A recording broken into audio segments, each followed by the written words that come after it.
Hello everyone, good evening, how good day. It's Ify. Welcome to my vlog. If this is your first time of watching me, you are highly welcome. If you've been my friend all along, I appreciate you. You are welcome also to this vlog again. Today I'm here because I have a story to tell. I have a story for you. Please don't hear and say, oh, a story. No, I'm not interested. I'm going. It's a very interesting one. I want to know your opinion on this story. If this story is to be told or to be trashed into the bin. Thank you. Listen and tell me what you think. Once upon a time, first of all, my story title is The Little Vulnerable Girl. Once upon a time, in a village, there lived a little girl called Ada. Ada is living with a relative, with her auntie precisely.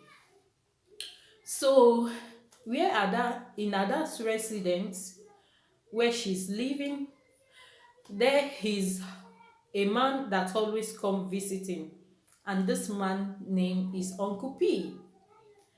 Uncle P is a very, let me say, not, should I say wealthy, a very well-to-do man that all is cash, all is cash.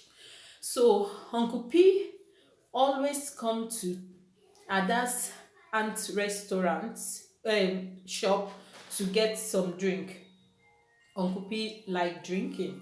So anytime he comes around, he always buy drinks for some people around, especially women.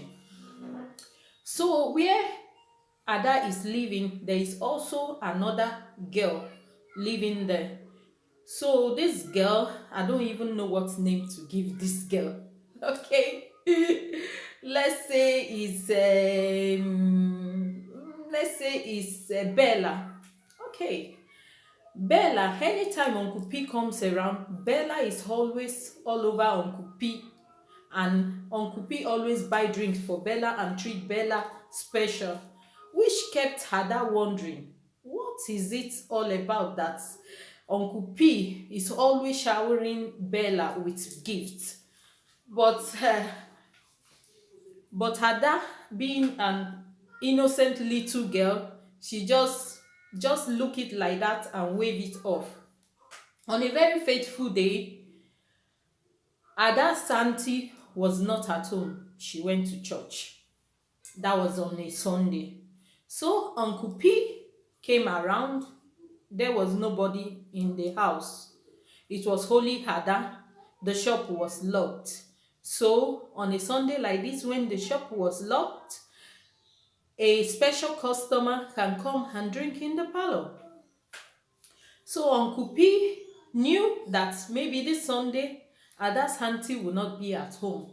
So he came visiting to buy drink. Uncle P came to buy drink, and Uncle P starts advancing towards Ada. Ada refused Uncle P and told Uncle P, no, I'm not interested, I don't want. So Uncle P picked up something to say and tell Ada, thought of something to tell Ada. And Uncle P said, Ada, if you don't agree for me to have my way, I'm gonna tell your auntie that you were throwing yourself on me and you were touching me and romancing me. Ada was afraid because Ada was thinking, if Uncle P should tell my auntie that I'm romancing him and doing everything, so thought Ada that my auntie would take me as a very bad child. My auntie would be so disappointed in me.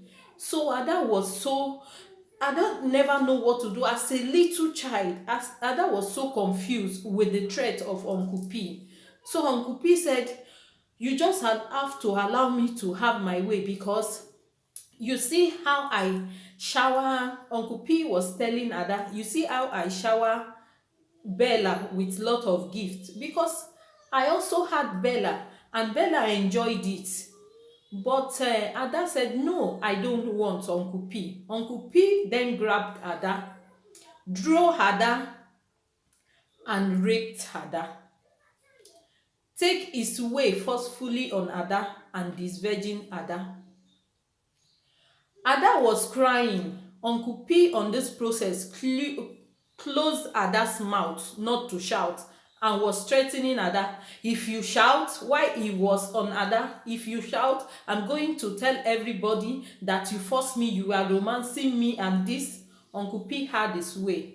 Ada was bleeding. Ada bled. Uncle P told Ada, go and wash up yourself, and offer Ada a Pepsi. Go and wash off yourself. That Pepsi is a price for the virginity of Ada. Ada, go and wash yourself up, said Uncle P, because you won't like your auntie to come and meet you like this, and you will have the story to tell to your auntie, and I will say what I want to say. So Ada have to rush quickly with all the pain to wash off the blood in her body. When Ada's auntie came back, Ada was in pain, feeling pain.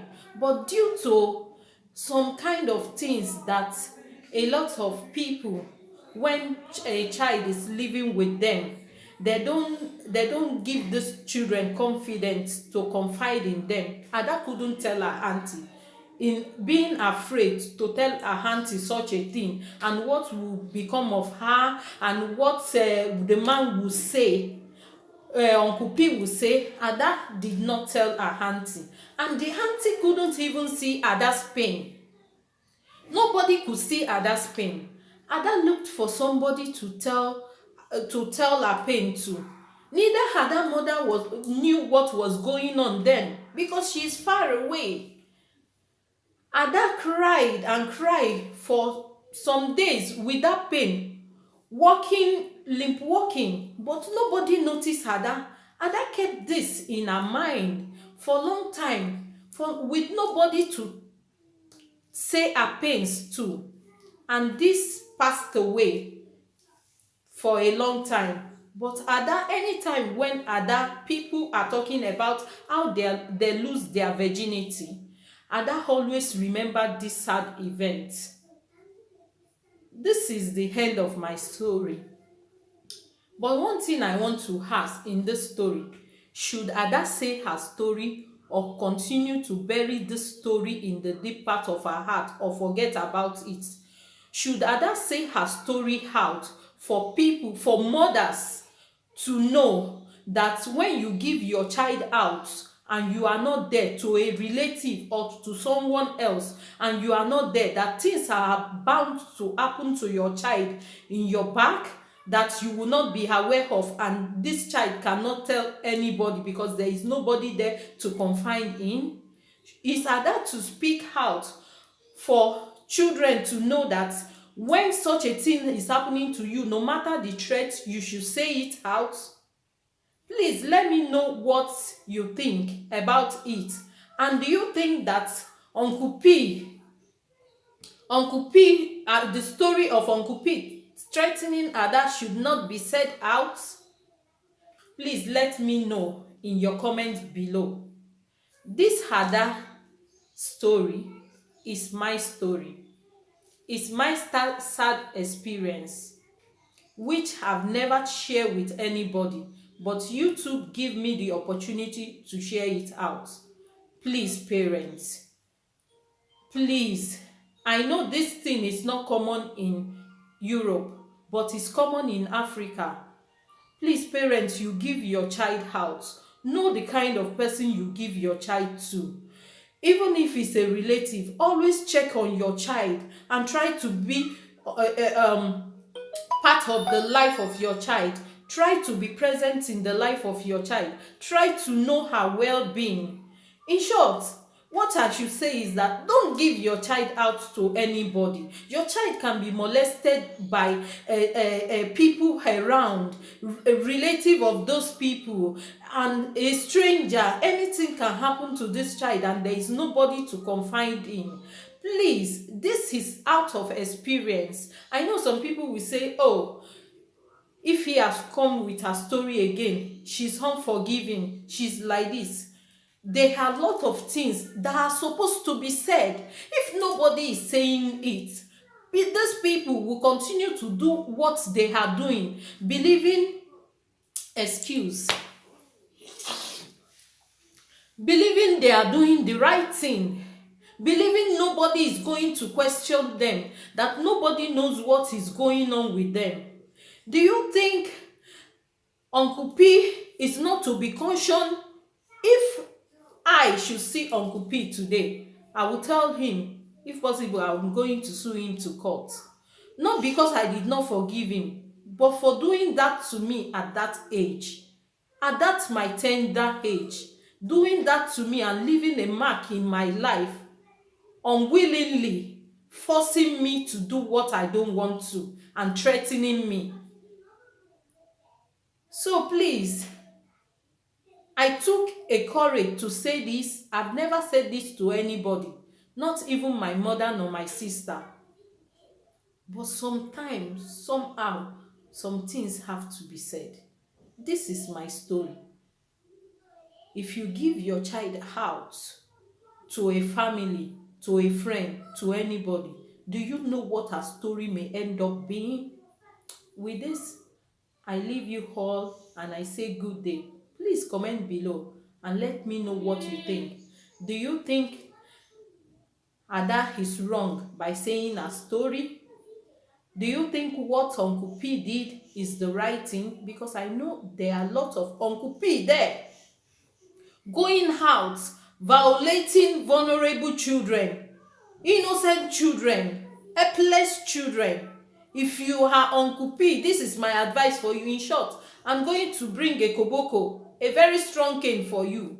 If you are Uncle P going about looking for girls to violate, to disvirgin, please know that one day karma will meet up with you, nemesis will catch up with you. That's my message for every Uncle P out there. With this, I say remain blessed. I'm not angry but I have to say it. So take care and God bless you till the next time.